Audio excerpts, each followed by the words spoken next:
क्रांतिज्योती सावित्रीबाई फुले यांनी महिलांना शिक्षणाचा मार्ग दिला। तोच शिक्षणाचा मार्ग घेऊन राजधानी दिल्लीमध्ये पंतप्रधान नरेंद्र मोदी जिथे ध्वजारोहण करणार आहेत त्या ठिकाणी महिला सरपंचांना आमंत्रित करण्यात आलेलं आहे। माझ्यासोबत गावखेड्यातून आलेल्या महिला आहेत, त्यांच्याशी आपण थेट संवाद साधतोय। ताई, कुठून आलात तुम्ही? कोणत्या गावचे सरपंच आहात? नमस्कार, मी सौ जयश्री धनंजय इंगोले, खसाळा ग्रामपंचायत, पंचायत समिती कामठी, जिल्हा नागपूर। कामठी म्हणजे चंद्रशेखर बावनकुळे यांचं गाव?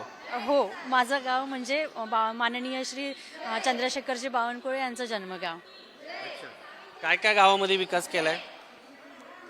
गाव म्हटलं की विकास, आणि खरंच विकास म्हणजे काय, जर बऱ्यापैकी गाव पुनर्वसित असेल तर रोड नाली रस्ते म्हणजे विकास काय, हा माझ्या माननीय बावनकुळे साहेबांच्या मार्गदर्शनाने खरंच मला त्याची जाणीव पडली आणि मी निर्धार केला की खरंच फक्त रोड नाली रस्ते बनवूनच गावाचा विकास होत नाही, तर आपण कुठेतरी शाश्वत विकास केला तर नक्कीच आपलं गाव कुठेतरी गल्लीतून दिल्लीपर्यंत पोहोचू शकेल। ताई, तुम्ही कुठून आलात? मी भंडारा जिल्हा, ग्रामपंचायत केसलवाडा भोवार, जिल्हा भंडारा, तालुका लाखनी, इथून काय काम केलं तुम्ही? आम्ही राष्ट्रसंत गाडगे बाबा अभियानामध्ये भंडारे म्हणजे पहिला जिल्ह्याच्या पहिला क्रमांक घेतलेला आहे। तसंच प्रकारे स्मार्ट गावमध्ये सुद्धा पहिला क्रमांक आलेला आहे। आमच्या गावामध्ये आम्ही वृक्षारोपण केलेलं आहे, सार्वजनिक शौचालय, तसंच प्रकारे बंदिस्त गटारे, हे सगळं तर केलंच, पण आम्ही शिक्षणाकडे खूप लक्ष दिलेलं आहे। म्हणजे स्वतःकडून म्हणजे ग्रामपंचायततर्फे 2 शिक्षिका ठेवल्या, जेणेकरून पोरांना योग्य तो शिक्षण मिळालं पाहिजे। तुमच्या गावात public school, English medium school नाही?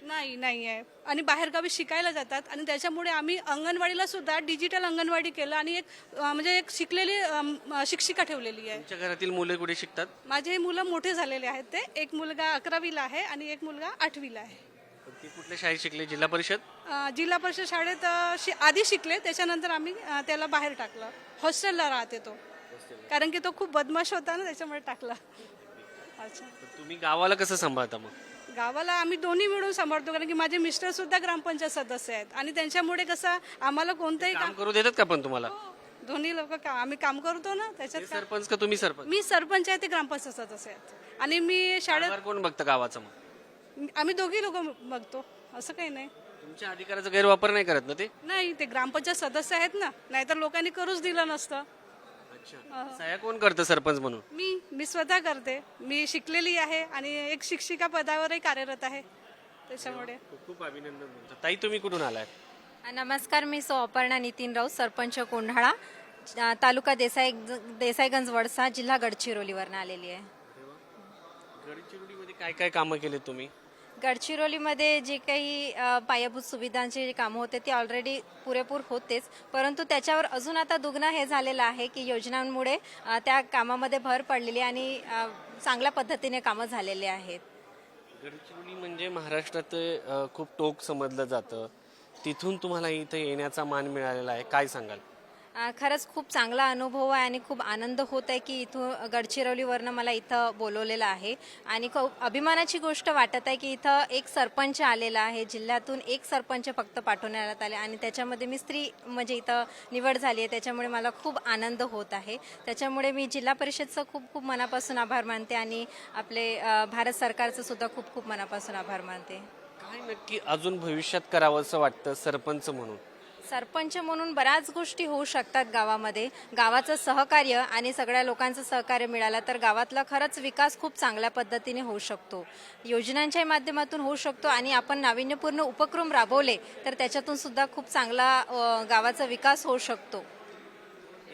एक महिला सरपंच म्हणून जेव्हा काम करत असतात तेव्हा असं वाटतं का की पुरुष असतात यांनी मदत केली असते किंवा मदत होत नाही, असं कधी वाटलं?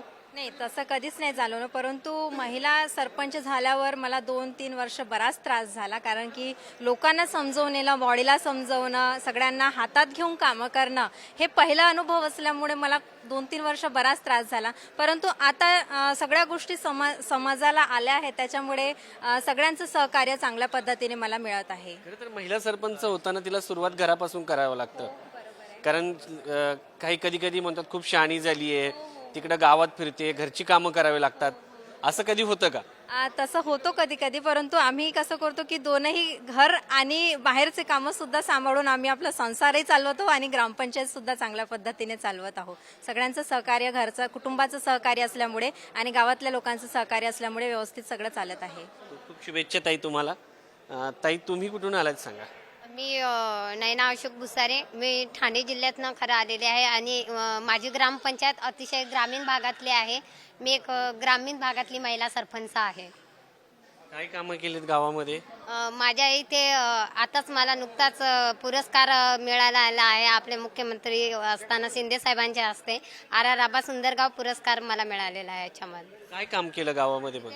गावामध्ये खरं तर आता जे आमच्या गटारीचे जे काही कामं होते ते बंदिस्त गटार तिथे केलेले आहे आणि शेततळे तयार केलेले आहेत. काही लाभार्थ्यांना विहिरी दिलेल्या आहेत, जेणेकरून का ज्याच्यातनं जास्त उत्पन्न मिळून शेतकरी हा आमच्याकडे तिथे काम करण्याची संधी मिळे नसल्या रोजगाराची संधी उपलब्ध करून दिलेल्या आहे. धन्यवाद ताई, शुभेच्छा तुम्हाला. ताई तुम्ही कुठून आलात, कोणत्या गावच्या सरपंच? मी संजीवनी वैजनाथ पाटील, राहणार खर्डा, तालुका जामखेड, जिल्हा अहिल्यानगरहून आले. अहिल्यानगरहून आले. जामखेड म्हणजे राम शिंदे यांचा परिसर, कर्जत जामखेड. सध्या रोहित पवार आमदार आहेत. काय काम केले गावामध्ये? माननीय विधान परिषदेचे सभापती महोदय राम शिंदे साहेब यांच्या मार्गदर्शनाखाली मी आता काम करीत आहे. त्यांच्या माध्यमातून मी ग्रामपंचायत चालवते. त्यांच्या माध्यमातून शिंदे साहेबाचा खूप आमच्या लोकांवर प्रेम आहे, लोकांचंही शिंदे साहेबावर प्रेम आहे. गावामध्ये काय करता आलं नवीन? हर घर जल योजनेचे कामं केले. तर देशाचे पंतप्रधान नरेंद्रभाई मोदी यांनी जी मातृवंदना योजना आणली होती ती आम्ही ही केली. लेक लाडकी योजना आहे ते आहेत. धन्यवाद. तर ह्या आहेत महिला सरपंच. इतर देखील काही सरपंच आहेत, त्याचबरोबर काही सरपंचाच्या पत्नी आहेत. ताई इकडे यांचं नव्याने लग्न झालेलं आहे, 7 महिने झालेत आणि हे जे सरपंच आहेत सिव्हिल इंजिनियर आहेत, त्यांच्या पत्नी आहेत, त्यांच्याशी बोलूया. त्या कशा पद्धतीने मदत करतात की गावामध्ये साहेबांना काम करतात? 6 महिने झाले आमचं लग्न झालंय, तरी पण आत्ता मला राजकारणाचा एवढा विषय माहीत नव्हता, पण आता ह्यांच्यासोबत राहून राहून मला राजकारण काय असतं हे समजायला लागलंय. गावचं सरपंच व्हायला आवडेल भविष्यात? संधी मिळाली तर नक्कीच आवडेल, कारण ह्याच्या अगोदर माझे सासरे सरपंच होते, नंतर आता माझ्या नवरा सरपंचांच्या पुढे मला संधी मिळाली तर मी नक्की इच्छुक आहे. संधी मिळायला काय अडचण? यांना राजीनामा द्यायचं सांगायचं? नाही आता असं काही नाही. जर पुढं महिला आरक्षण पडलं तर मला नक्कीच आवडेल सरपंच व्हायला. काय वाटतं, पत्नी आणि दोघंही सोबत आलेले आहेत, देश पाहायला मिळतोय, दिल्ली पाहायला मिळते, त्याचबरोबर एवढा मोठा बहुमान मिळतो? अतिशय सुंदर, अतिशय सुंदर. आम्हाला भरपूर लोकांचे फोन आले आम्हाला शुभेच्छा देण्यासाठी. आम्ही उद्या पंतप्रधान नरेंद्र मोदी साहेबांना बघणार आहोत. तर हा गावाचा आमचा मान नसून आमच्या गावाचा, आमच्या तालुक्याचा, आमच्या पूर्ण जिल्ह्याचा मान आहे. खूप शुभेच्छा. लग्न झाल्यानंतर दिल्लीला आले होते? नाही, पहिल्यांदाच दिल्लीमध्ये आलो. त्यामुळे मोदींनी बोलून घेतलं. धन्यवाद दोघांचेही. तुम्ही अमरावतीवरून आलात, साहेब सरपंच आहेत तुमचे. काय सांगाल, कशा पद्धतीने काम करतात? घरी असतात का? काही घरी अजिबातच नसतात कामासाठी. ते एकदम कामच करतात गावचे. गाव खूप पुढं नेलं त्यांनी.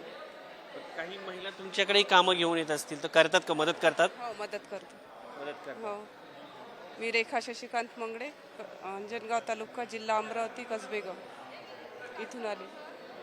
धन्यवाद. खूप खूप अभिनंदन, तुम्ही दिल्लीत आल्यात. इतर हे पहा, तुम्ही इथे पाहू शकतात, ह्या खऱ्या अर्थाने सरपंच आहेत आणि हे त्यांच्यासोबत आलेत. ताईंना ते गावात काम करू देतात का, आपण त्यांच्याकडनं समजून घेऊ. ताई, गावात काम करताना हे अडचण आणतात का, काही सांगतात का हे करायला पाहिजे ते करायला पाहिजे? नाही, बिलकुलच नाही. त्यांचं म्हणणं असं आहे की सरपंच तू आहे, महिला सरपंच म्हणून खरंच गावाचा विकास तू स्वतः अशा पद्धतीने कर की खरंच महिला, बालके, त्याचप्रमाणे वृद्धांच्या ज्या विचारसरणी आहे, ज्याप्रमाणे कुटुंबात तू जसं काम करते तसंच नक्कीच गावामध्ये तू काम करू शकते आणि त्यांचा 100% मला पाठिंबा आहे, पण काम मी स्वतः करते. नक्की तुमच्या गावात आम्ही फोन करून विचारू? नक्कीच फोन तुम्ही जर आलेच. आणि सगळ्यात मोठी गोष्ट म्हणजे मला गावातील प्रत्येक लोकांचा लोकसहभाग आहे. माझ्या पती तर माझ्यासोबत आहे, पण अख्खं गाव माझ्यासोबत आहे. असं गावातले लोक म्हणत नाही ना की ही फक्त नावाला खुर्चीवरती ह्या आहेत आणि काम पती करतात? निरंतर 25 वर्षापासून या वर्षामध्ये म्हणजे सरपंच झाले त्या वर्षापासून माझ्या गावात ग्रामसभा होते, ती म्हणजे 250 ते 400 लोकांपर्यंत ग्रामसभेमध्ये लोक उपस्थित राहतात आणि कोणतेही वाद तंटे न होता फक्त गावाच्या विकासासाठी ग्रामसभा आयोजित केलेली जाते. खूप अभिनंदन आणि तुमचा अभिमान आहे महाराष्ट्राला. तुम्ही यांना काम करू देतात असं त्यांचं म्हणणं आहे, पण खरं काय? माझं म्हणणं तर हे आहे का जे लेडीज सरपंच आहे त्यांनाच त्या पतीनं आपल्या त्याच्या मनानं काम करू द्या. कारण की लेडीज आज त्यांना 50पेक्षा जास्त आरक्षण आहे आणि लेडीज पुरुषापेक्षा जास्त काम करू शकते. खरं तर त्यांना आरक्षणाची गरज नसतानाही त्यांना सरपंच केलं पाहिजे. बिलकुल केलं पाहिजे. आणि लेडीज सरपंच असल्याच्या नंतर जसं घर ज्या पद्धतीनं त्या सांभाळतात, घर कोण साफसुथरं ठेवते? लेडीज. तशा आणि ते लेडीजनं ध्यास घेतला की गाव पण मला साफसुथरं, ग्रामपंचायत म्हणजे घर आणि सरपंच ते लेडीज आहे, गाव म्हणजे माझं घर आणि ग्रामपंचायत म्हणजे घर. ह्या पद्धतीने तो विकास आणि तो विकास आमचं तर म्हणणं हे आहे का तुम्ही आमच्या गावाला पुढारी न्यूजवाले एक तरी वेळेस तिकडले जे कोणी आहे नागपूरचे त्यांना तुम्ही पाठवा. अगदी नक्कीच पाठवू आम्ही. तर एकंदरीत जर पाहिलं तर मोठा आनंद आहे. अहिल्यानगरमधून आले, तुम्ही जर मागे पाहिलं तर स्वतः पुण्यश्लोक अहिल्याबाई होळकर यांच्या जन्मभूमीतून हे आलेले आहेत आणि हे देखील आहे. तुम्ही कुठून आल्यात? आम्ही अहिल्यानगरच. अहिल्यानगर. हा, पती पत्नी. कसं वाटतं की कशा पद्धतीने काम चाललंय? मॅडम सरपंच आहेत, तुम्ही कारभार सांभाळतात की मॅडम? नाही, ती स्वतः कामकाज पाहते आणि त्यांनी 2 वर्षात अनेक कामं केली. ह्याच्यात महत्त्वाचं म्हणजे लोकसहभाग महत्त्वाचा आहे. मी स्वतः कधीही त्या खुर्चीवर बसलो नाही, कधीही त्या खुर्चीला टच केलं नाही. ती स्वतः लोक पाहतायत ना? हो 100% पाहू द्या. म्हणूनच म्हणजे आवर्जून सांगतोय की मी त्या खुर्चीला अजून हातसुद्धा लावलेला नाही. त्या खुर्चीचा काही संबंध नाही. फक्त तिला एक सपोर्ट म्हणून बाहेरचे काही फील्डवरचे कामं असतील ते करणे. ती स्वतः ग्रामपंचायत मिटिंगा असतील, आमच्या ग्रामसभा असेल, सर्व तालुका पंचायत समितीला जायचं असेल, जिल्हा परिषदला जायचं असेल, ते स्वतः कामकाज पाहते. आणि आम्हाला आमचे नेते रामजी शिंदे साहेब आहेत, त्यांच्या माध्यमातून वेळोवेळी आम्हाला निधी उपलब्ध होतो आणि त्यांच्या मार्गदर्शनाखाली आम्ही तालुक्यामध्ये चांगलं आमच्या गावामध्ये काम करू शकलो. आमचे गाव म्हणजे ऐतिहासिक आहे. मराठ्यांचा शेवटचा विजय 1795चा आहे. ऐतिहासिक आमची भूमी आणि अहिल्यादेवींचा आमचा तालुका आहे, अहिल्यादेवींचे जन्मस्थळ. त्यामुळे आम्ही त्या सर्व गोष्टीला साजेसं आमचं काम चालू असतं. आज आम्हाला या ठिकाणी भारत सरकारच्या वतीने पंचायत राज मंत्रालयाने जे निमंत्रण दिलं प्रमुख अतिथी म्हणून, तर आम्ही खरोखर आमचं कुटुंब असेल, आमचं गाव खूप आनंदी आहे, आम्ही खूप समाधानी आहेत. तर आम्हाला तिथपर्यंत जाण्याची संधी, आमच्यासोबत जे काम करणारी कुणी लोक असतील, काही मागं असतात, काही समोर येतात, सर्वांच्या सपोर्टमुळे सर्वांच्या सहकार्यामुळे तिथपर्यंत आम्हाला जाण्याचा योग आला. धन्यवाद आणि खूप खूप अभिनंदन. तर हे सर्व महाराष्ट्रातील सरपंच आहेत, त्यांना राजधानी दिल्लीमध्ये येण्याची संधी मिळालेली आहे.